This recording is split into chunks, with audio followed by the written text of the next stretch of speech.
សួស្តីអ្នកទាំងអស់គ្នាបាទវិលមកជួបខ្ញុំជាថ្មីនៅក្នុងវីដេអូបង្ហាញបងប្អូនតាក់ទងជាមួយនឹងមេត្រីក្រឹមអញ្ចឹងដើម្បីដឹងថាត្រីហ្នឹងជាប្រភេទត្រីមេឬក៏ត្រីឈ្មោលបងប្អូនអាចធ្វើការបាទសម្គាល់ទៅលើចំណុចផ្សេងដោយត្រីមេបងប្អូនតែងតែឃើញបាទដំបូងគេបង្អស់នោះគឺពោះវាកប៉ោងបងប្អូនព្រោះឲ្យត្រីមេបាទក្នុងពោះវាមានពងអញ្ចឹងពោះរបស់វាហាងកប៉ោងអត់ដូចត្រីឈ្មោលទេបន្ទាប់មកទៀតគឺកតុយតូចបងប្អូនអាចឃើញនេះមេ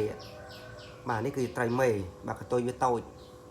បន្ទាប់ពីកតុយតូចបងប្អូនអាចឃើញព្រុយខាងលើហ្នឹង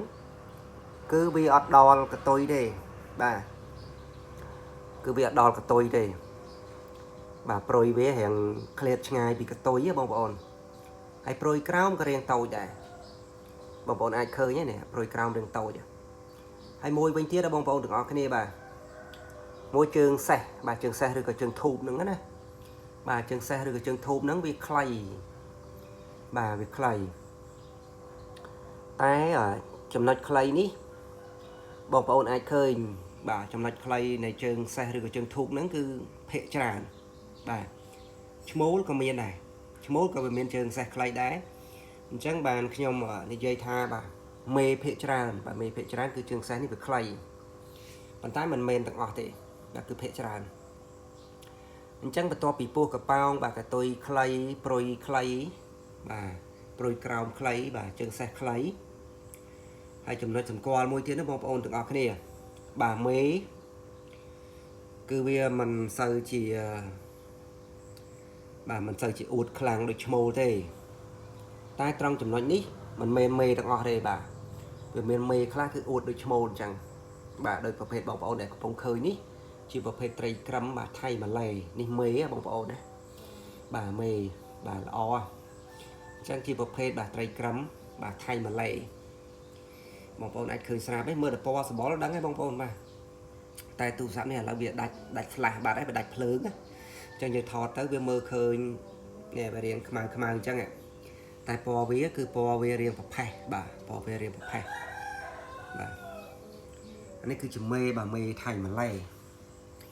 បាទខាងនេះក៏មេថៃម៉ាឡេដែរបងប្អូនបាទខាងនេះ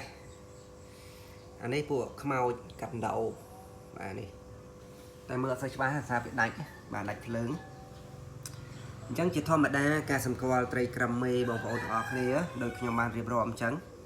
បាទចំណុចពិសេសដំបូងនោះគឺបាទក្បាលពោះកប៉ោងគល់ជើងសេះរបស់វាហ្នឹងគឺមានពងយើងកលែកមើលផ្នែកពោះបាទផ្នែកខាងក្រោមនោះបងប្អូនអាចឃើញពងនៅកន្លែងគល់ជើងសេះបាទពោះកប៉ោងមានពងនៅខាងក្រោមហ្នឹងពងវាមានរូបរាងដូចគ្រាប់បាយអញ្ចឹងបងប្អូនបាទហើយយើងកលែងមកមើលកតុយបាទកតុយវាតូចបាទព្រុយលើវាអត់ដល់កតុយតែក៏មានត្រីខ្លះបាទព្រុយលើវាដល់កតុយដែរព្រុយក្រោមវារាងតូចបាទជើងសេះខ្លី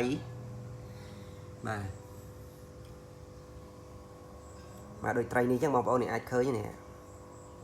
បាទពោះកប៉ោងហើយចំពោះឈ្មោលដែលនឹងវាផ្សេងគ្នាបាទឈ្មោលស្គមវែងបាទកតុយធំបាទព្រុយលើក៏ធំបាទជើងសេះគឺវែងបាទភាគច្រើនបាទតែក៏មានប្រភេទខ្លះជើងសេះខ្លីដែរអញ្ចឹងវីដេអូដែលបង្ហាញបងប្អូនតាក់ទងជាមួយនឹងមេត្រីក្រឹមគឺមានប៉ុណ្ណឹងបងប្អូនអាចធ្វើការកត់សម្គាល់បានហើយជាចុងក្រោយចំពោះបងប្អូនដែលត្រូវការបាទប្រភេទបាទអេសានខាំនេះពួកអេសានខាំហ្នឹងបងប្អូននេះបាទបងប្អូនត្រូវការបាទប្រភេទអេសានខាំឬក៏ប្រភេទមេថៃម៉ាឡេយកទៅធ្វើពូយកទៅប្រកាត់លេងអីហ្នឹងកាត់មែនតែនអីហ្នឹងឬក៏ប្រភេទបាទមហាឆៃអេលៀនបាទមហាឆៃកាត់អេលៀននេះបងប្អូននេះពណ៌ស្អាតដែរពណ៌ទឹកប៊ិចបាទពណ៌ទឹកប៊ិចពណ៌បៃតងអីហ្នឹងនេះបាទអញ្ចឹងបងប្អូនអាចធ្វើការឆាតមកបានតាម Telegram បាទ Telegram នោះគឺ0976321218ឬក៏បងប្អូនអាចធ្វើការឆាតចូល Facebook ដែលមានឈ្មោះថាវិចិត្រ Victory ជាអក្សរអង់គ្លេសបងប្អូនក៏អាចធ្វើការឆាតចូលបាទ Facebook ឬក៏ឆាតចូល page មានឈ្មោះថាចំការត្រីក្រឹមខេត្តតាកែវជាអក្សរអង់គ្លេសអក្សរខ្មែរបងប្អូនចំការត្រីក្រឹមខេត្តតាកែវជាអក្សរខ្មែរបាទ page ជាភាសាអង់គ្លេសគឺ Paradise on Earth បាទជាភាសាអង់គ្លេស chẳng bóng bóng này thôi cả chạp mà bàn đây tại vì ấu ní mình phần năng tế sẵn khâm tha đằng mình bởi nhau chẳng ra bóng bóng đây mình toàn score đây đây mình toàn